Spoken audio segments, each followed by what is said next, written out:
What's good, YouTube? It's your boy, Blue Blood Sports TV, back at y'all with another one. So, newly crowned Super WBA welterweight world champion, Cuban superstar boxer Yordenis Ugas is eager to get in the ring with undefeated, unified WBC IBF welterweight world champion superstar boxer Errol Spence Jr. in a unification bout.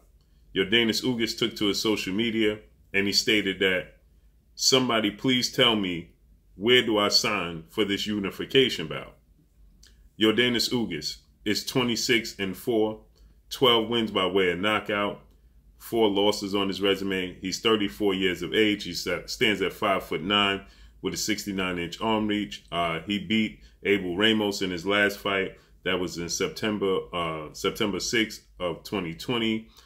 He beat Mike Dallas Jr. February of 2020 and Omar Figueroa via unanimous decision in 2019. That was August of 2019. And he had previously lost in March of 2019 to two-time welterweight world champion Showtime Shawn Porter. If you didn't know, as of last week, the WBA sanctioned body informed 8-division world champion, legendary, iconic Filipino superstar boxer Manny Pacquiao, who was the WBA super champion after he defeated former unified WBC, WBA welterweight world champion superstar boxer Keith one-time Thurman, July of 2019. Manny Pacquiao has been inactive since that fight, as well as Keith Thurman as well. But Manny Pacquiao was letting it be known, and there was reports that he wanted to come back and face off against UFC superstar, legendary, iconic fighter Conor McGregor when he came back. The WBA informed him that they weren't approval of that. They weren't going to approve that. And if he did proceed forward with that plan, then they were going to strip him because he had to fight somebody in the top 10 of their ranking system. Again, I can't reiterate this enough. Most people thought that he would fight 4-division world champion Mexican superstar boxer Mikey Garcia, but Manny Pacquiao decided to go a whole different direction after Conor McGregor was knocked out in his rematch with Dustin Poirier. He decided to go with lightweight, undefeated Mexican title contender superstar boxer King Ryan Garcia. Well, those plans fell through as well. So Manny Pacquiao doesn't seem to have too much of a direction in where he wants to take his career. It's already set in stone. He's an 8-division world champion. He's a legend. He's an icon in the sport of boxing.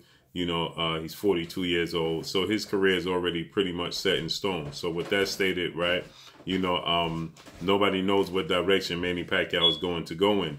He did state after Conor McGregor fight, he was willing to take on, you know, Errol Spence Jr. or undefeated 3-division world champion, who is currently the WBO welterweight world champion superstar boxer Terrence Bud Crawford.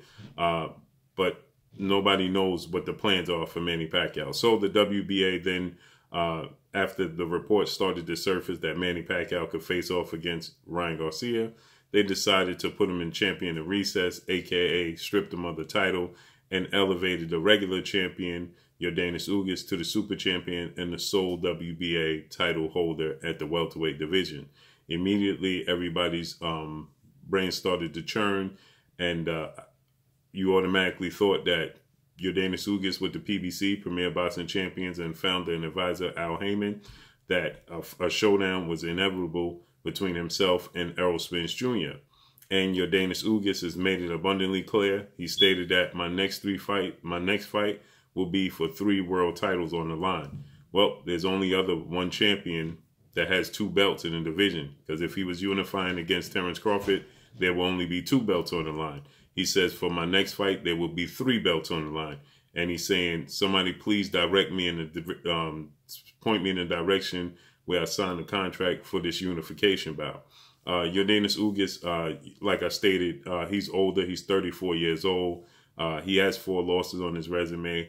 This is his big opportunity. The biggest fight in his career was the fight for his WBC title against Showtime Shawn Porter. And he came up short. A lot of people thought he won the fight. A lot of people thought he lost the fight. He stated that I should be the WBC belt holder before Errol Spence. But they gave the nod to Shawn Porter. This is what Yordenis Ugas had to say. He said, I should have been the WBC belt holder before Errol Spence even got his hands on it. But they gave the nod to Shawn Porter, and which saw Errol Spence and Shawn Porter face off in a unification bout. So Yordenis Ugas, you know, I'm favoring Errol Spence to win this fight. I just think that Errol Spence is more versatile. I think Errol Spence has more tools in the toolbox. I think that Errol Spence, you know, ability to get in and get out. He has power. He's very technical in the ring. And I think that's going to be too much for Yordenis Ugas to handle. Yordenis Ugas, he is skilled. He's definitely skilled. He has good size. He has, you know, speed, but he doesn't have too much power. When he fought a guy in Omar Figueroa, I thought at 5'9", he has very short arms to be 5'9". Errol Spence has 72-inch arms. He has 69-inch arms, so arm reach. So that means Errol Spence has a longer arm reach, which means Errol Spence is going to be able to touch him from a distance that Yordenis Ugas will not be able to counter. Not to mention, Errol Spence is great at judging distance. And when we saw Yordenis Ugas in the ring with Shawn Porter, he wasn't so great at judging the distance. I gave that fight to Shawn Porter. I thought Shawn Porter edged it out by 2 rounds. He wasn't able to close the gap when Shawn Porter was fighting on the outside. He wasn't judging the distance very well, and he was missing a lot of punches, okay? So I just gave that fight to Shawn Porter. When he fought Omar Figueroa came up in weight. Omar Figueroa is 5'7". He's a smaller guy. He has very long arms, 73-inch arms, but he's a smaller guy, right? He came up from a smaller weight class, you know, to challenge Yordenis Ugas. And yet Yordenis Ugas, Omar Figueroa is not known for his defense. And Omar Figueroa was getting hit by a lot of big, clean punches from Yordenis Ugas, but he wasn't budging, okay? He lost the fight nonetheless, but he wasn't budging. I thought that Yordenis Ugas should have been able to knock out Omar Figueroa, and he wasn't able to, okay? In his last fight, in the 12th round, he was badly hurt against Abel Ramos. You know, looked like he was on the verge of getting stopped. So, you know, he doesn't judge distance very well. Errol Spence is great at judging distance. He is not, he doesn't have the most power in the world. Errol Spence does have power in both hands, you know, and I think that this fight is going to look a lot like Danny Garcia versus Errol Spence, 2-division world champion. Yordenis Ugas, surprisingly enough, for a Cuban school boxer, he doesn't have the fastest educated feet in boxing, right? You know, you would think most Cuban school boxers, you think of Guillermo Rigondeaux, you think of even Luis King Kong Ortiz at heavyweight at 240 pounds. His feet are very educated and quick for his size, okay? You think of Erislandy Lara in the middleweight division, okay? Junior middleweight division. Very educated feet. Yordenis Ugas is very flat-footed at times, and that is alarming. The fact that he sits down on his punches and doesn't generate enough power, you know, to knock out Omar Figueroa, you know, or to knock out Abel Ramos, or to knock out Mike Dallas Jr., you know, that is, he won a split decision against Abel Ramos. That should have been a unanimous decision victory over Abel Ramos, right? He should have dominated that fight, you know, being a more skilled technical boxer.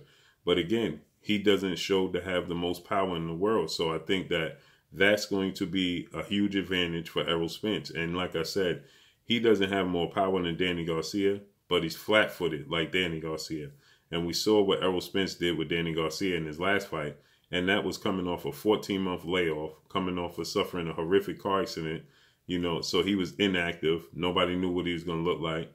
And he dominated Danny Garcia. The only rounds Danny Garcia won is the rounds that Errol Spence fatigued and essentially took those rounds off, right?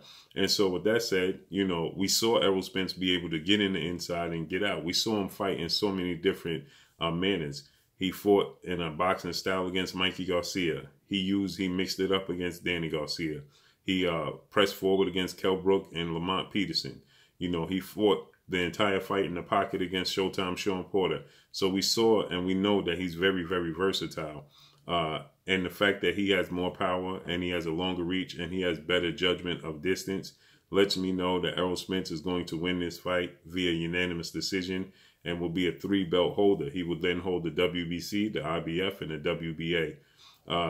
And then it looks like that massive mega showdown we want between Errol Spence and Terrence Crawford for Undisputed would be on the horizon. But that said, for Yordenis Ugas, he will have had 2 massive fights in his career, you know, with Shawn Porter and with Errol Spence. At that point in time, I believe that, you know, Yordenis Ugas will be, you know, a barometer for young upcoming boxers to see how they fare with a guy like Yordenis Ugas.